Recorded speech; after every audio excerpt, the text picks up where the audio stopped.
The potential for mechanically improving the human body is huge, but there may soon be an even better way to repair or replace damaged body parts. Not with steel and carbon fiber, but with our own flesh and blood. The case of Lee Spivak suggests a possibility that is almost miraculous, and his story sounds like an urban legend.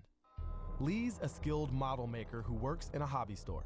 One day in 2005, he was talking to a customer about an airplane and had a terrible accident. I was squatting behind the wing of the airplane, and I raised my hand and pointed to the engine and told the gentleman he needed to get rid of that engine. In doing that, I put my finger through the end of the prop and cut off about a 3/8 to a 1/2 inch of the fingertip. Normally, an accident like this would mean a trip to the ER and spending the rest of your life with a hacked-off finger. But Lee had an ace up his sleeve. His brother Alan was a research doctor who had spent years working on limb regeneration.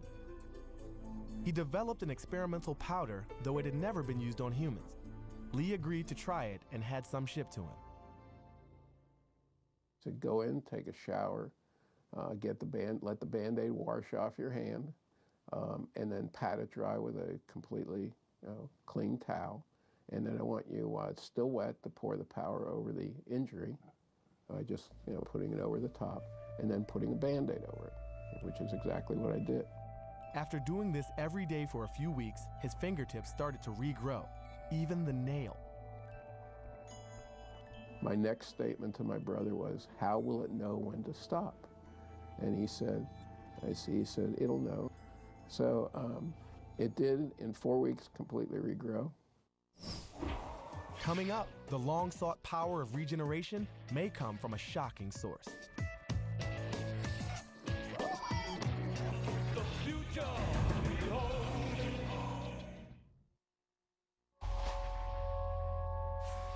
In 2005, a 72-year-old man accidentally cut off his fingertip. A few weeks later, after sprinkling a mysterious powder on it sent to him by his brother, his finger grew back, just the way it was before. Even the nail. I've heard about young kids growing back a fingertip, but never an elderly man. Now, Dr. Stephen Badylak at the University of Pittsburgh is spearheading an investigation into exactly how this magical powder works. He's a pioneer in the field of regenerative medicine. Or, put another way, I grow body parts. Hey, it's a living. In fact, it's about life in its early stages and how we might recapture the regenerative powers of the human fetus. When we're in the womb, if we lose a limb, it just grows back. That's because before we're born, every cell in our body has the potential to become part of any organ or any limb. It's rather remarkable, isn't it, that within 9 months we can start with a single cell and form a complex entire human being. And so, in essence, what we would like to do is to temporarily and locally make the body think that it's a fetus again, just at the injured part. Just regrow it rather than respond to injury. We don't know why we lose the power of regeneration once we're born. Newts and salamanders can grow back legs their entire lives. Badylak thinks humans should be able to do the same. It's just a matter of sending our cells the right instructions. Our job is to try to figure out those signals that occurred or were turned on when we were developing fetus and say, what happened to them? Why did they get shut down? We follow all sorts of signals in our daily life. Green says go, red says stop, yellow says hurry up, it's gonna turn red.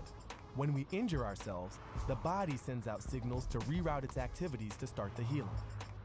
And though he can't yet read the signals, Badylak believes they come from chemicals floating around in the soup between the cells, something called the extracellular matrix.